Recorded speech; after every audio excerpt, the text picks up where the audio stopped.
joined today by Rachel Sloan, who is the Assistant Curator of Works on Paper at the Courtaulds Institute, and we're just going to do some Q&As about who Samuel Courtauld was and what his role was locally to us in Braintree district. So first of all, Rachel, who was Samuel Courtauld? What did he do locally? Okay, well, Samuel Courtauld had several different roles with Courtaulds Ltd. So I'm just going to share my screen so we can start.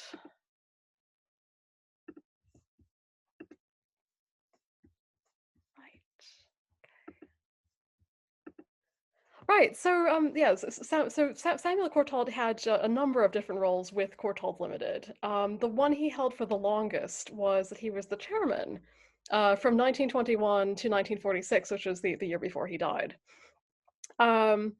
But despite his family's ownership of the firm, he didn't actually step straight into the chairmanship. He really had to work his way up through a number of different roles. So after he left school, he didn't go to university, but he instead spent several years in France and Germany on various technical and managerial apprenticeships that prepared him to enter the family business. Now, his first proper role with Courtaulds, beginning in 1898, when he was just 22, was as assistant to the manager of the dyeing and finishing factory in his hometown of Bocking, which of course is now part of Braintree. Then 3 years later, in 1901, he was promoted to manager of the silk mill in Halstead. And then in 1908, he was appointed general manager of all the Courtaulds textile mills. Now, this is right around the time that Courtauld started manufacturing viscose rayon, the material that would lead to the company's rapid expansion and vast accumulation of wealth, which, of course, is what allowed Samuel to start collecting art. It's fascinating, I think, that he led the company at that second sort of economic boom in their history. Very poignant time to lead the company. And what do you think inspired him to collect art on a personal level? Well, Samuel's years in France and Germany, as well as his honeymoon in Italy in 1901, he certainly exposed him to a lot of work of European old masters, which he really loved. We have ample evidence of this from his letters at the time, but he didn't seem to feel compelled to own any old masters himself. We should also remember that he would have encountered the work of the Impressionists and Post-Impressionists in France, and we have to remember that at this time, that was contemporary art. But there were two events that really seemed to have sparked his interest in and his desire to collect, and specifically to collect Impressionism and Post-Impressionism. And those were two exhibitions that he attended in London. The first of these was in 1917. It was the exhibition of the collection of Sir Hugh Lane at the National Gallery, in which this marvelous painting by Manet featured. The other was an exhibition of recent French painting held at the Burlington Club in 1922, where he came face to face with this amazing Cézanne landscape, which is now in the National Museum Wales in Cardiff. And Courtauld recalled his first experience of standing before this very landscape by Cézanne, and he remarked, "At that moment, I felt the magic, and I have felt it in Cézanne's work ever since." And I mean, Cézanne really became his absolute favorite of all the artists he collected. But to give full credit where credit is due, a lot of the credit for the creation of the collection really should go to his wife, Elizabeth, who was a major cultural patron in her own right. And Elizabeth actually seems to have been the driving force behind several of his purchases, including paintings by Pierre-Auguste Renoir and Georges Seurat, including Young Woman Powdering Herself, seen here. And it's worth noting that Samuel actually stopped collecting for himself pretty much entirely after Elizabeth's untimely death in 1931, which suggests that collecting paintings was an activity that he considered a joint pursuit. Definitely his collecting seems to have spanned the length of their marriage in these later years. So that's really. She also had an artistic element, didn't she, as well? She had a musical interest, I believe. Yes, she was. she organized and well, I mean, she like patronized like a number of concert series in London, which were really instrumental in in the cultural life of London, and like introducing people to classical music who might not ordinarily have been exposed to it. What do you think are some of the most remarkable pieces of art that he collected? Well, that's a really, really tough question to answer. There's so many. But I have to say that any answer to this question really has got to start with the most iconic picture in the collection, which of course is Manet's enigmatic Bar at the Folies Bergère. This was Manet's final masterpiece. It was painted a year before he died, and interestingly, it's the only painting in Courtaulds' collection that was exhibited at the Paris Salon. The rest of the Impressionists either totally refused to exhibit there, or they tried to, and they had their works rejected by the jury, which was very conservative. So A Bar at the Folies Bergère was one of the two most extensive paintings in Samuel Courtauld's collection. The other was Pierre-Auguste Renoir's masterpiece, La Loge, or the Theatre Box, which he had exhibited at the very first Impressionist exhibition in 1874. I mean, not only is La Loge a dazzling piece of painterly virtuosity, it's also a very complex image of modern life that challenged conventions, both in terms of its subject matter and specifically in the way that it depicted the woman, who may not be what she seems at first glance. I've already mentioned his love for Cézanne. He built up the largest collection of the work of Cézanne in the UK. He bought a total of 11 paintings, 4 watercolors, and he also acquired an extraordinary set of letters that Cézanne wrote to the younger painter, Émile Bernard, when he was quite old and toward the end of his career, in which he discussed at length all the aesthetic and the philosophical concerns that underpinned his art.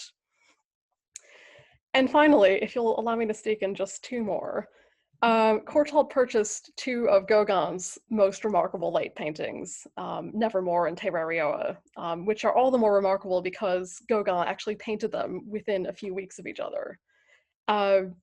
None other than the art critic and historian Roger Fry advised Samuel Courtauld to buy Terrarioa. He insisted that it was the masterpiece of Gauguin, and he even advised Courtauld to sell Nevermore to pay for it. But luckily for us, Courtauld kept both paintings. And most of his collecting started in the 1920s.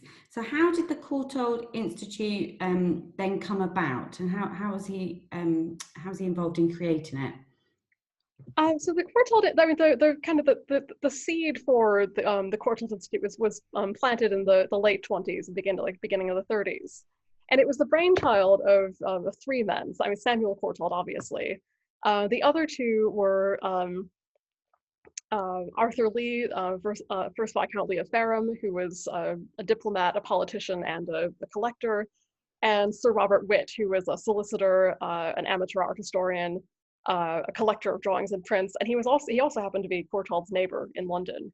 They both lived in Portman Square.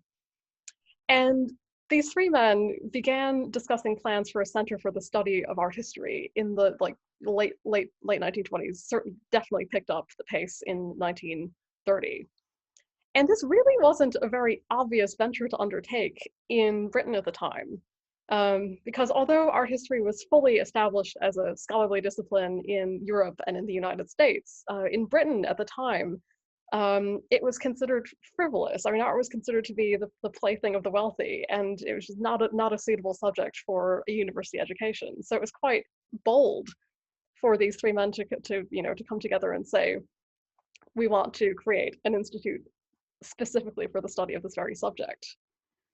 There were, of course, institutions in America and on the continent that they could draw inspiration from, particularly Harvard University in Massachusetts, which had a very well-established art history department and museum, and also departments of art history in Germany and Austria.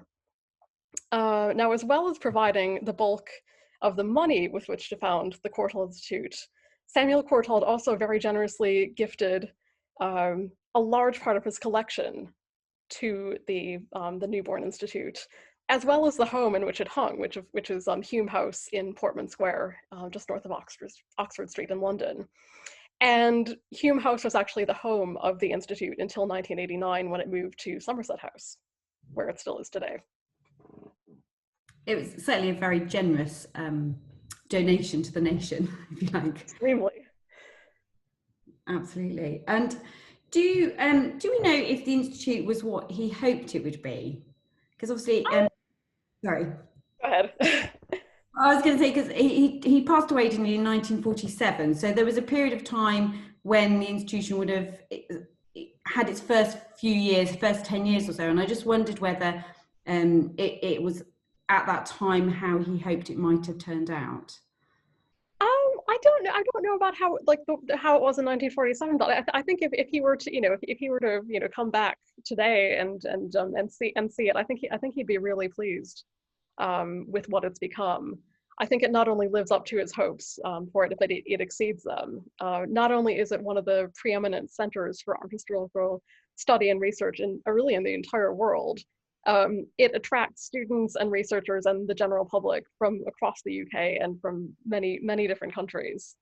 Although, I mean, obviously, over the last year or so, that a lot of this outreach has had to be online, as we are doing ourselves at the moment. And I think he'd also be really thrilled to see his collection traveling to museums and galleries in towns where Courtaulds Ltd had its factories.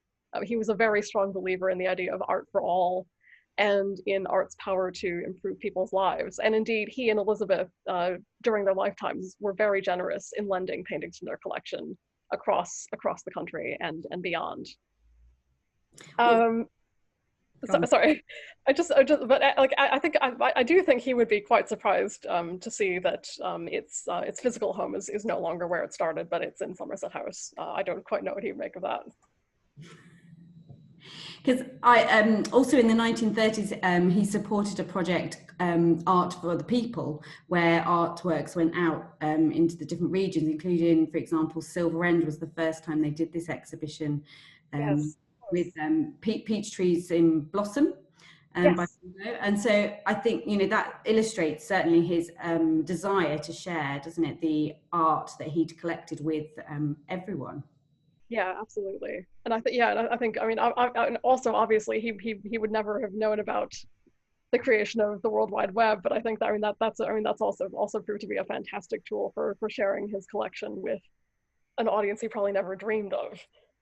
Absolutely.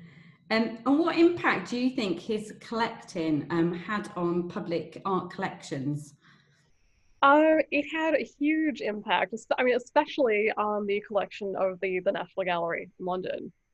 I mean, he was probably one of the best advocates that Impressionist and Post-Impressionist art had in the UK, at a time when the official establishment was very, very slow to accept it and to think that it was a good idea to collect it. And it's worth noting that before Courtauld started collecting, I mean, he wasn't the only person in the UK to collect Impressionist and Post-Impressionist art. There were people like Sir Hugh Lane, who I mentioned earlier. There were the Davis sisters, Gwendolyn and Margaret Davis in Wales, who were very, very major collectors of Impressionism. But when these people had tried to interest museums and galleries in donations of this art, they were often rejected out of hand, which, I mean, from today's perspective seems completely crazy. But Samuel Courtauld, like he made a huge difference, not only by his setting an example by collecting these paintings, but he also very generously in 1923 established a fund of £50,000, which was like an absolutely massive amount in today's money, which was to be used by the National Gallery and the Tate specifically for the purchase of Impressionist and Post-Impressionist paintings. And some of the paintings that were purchased with the Courtauld Fund include Seurat's Bathers at Asnières and Vincent van Gogh's Sunflowers, as well as his painting of his chair, and Wheatfield wheat fields of Cyprus. So these are now among the most popular and well-loved works in the national collections. And if it hadn't been for Samuel Courtauld's advocacy and his generosity, our national collections may well have missed the boat on what is now obviously widely recognized as a very significant period in the history of art. So we should all definitely be grateful for his generosity and for his foresight. I think one of the great things about this Courtauld Connect project that Braintree Museum has worked with the Institute on is that it's really highlighted how somebody within our district has brought all this art to the nation and made that connection between those two organisations and sort of a national level. It's great to think that in lots of ways Courtauld employees and the company have helped contribute to this art collection we have in the UK, which otherwise might not have existed. Yeah, it is quite amazing when you think of how, you know, like how all these things are so closely interconnected. Absolutely. Well, it's been really great working with the Courtauld Institute on this project. So I want to say personally thank you from Braintree Museum. It's been great to kind of share his story as well locally for us in Essex. Well, it's been an absolute pleasure to partner with you, and I hope it won't be the last time. Absolutely, absolutely. Thank you. Thanks.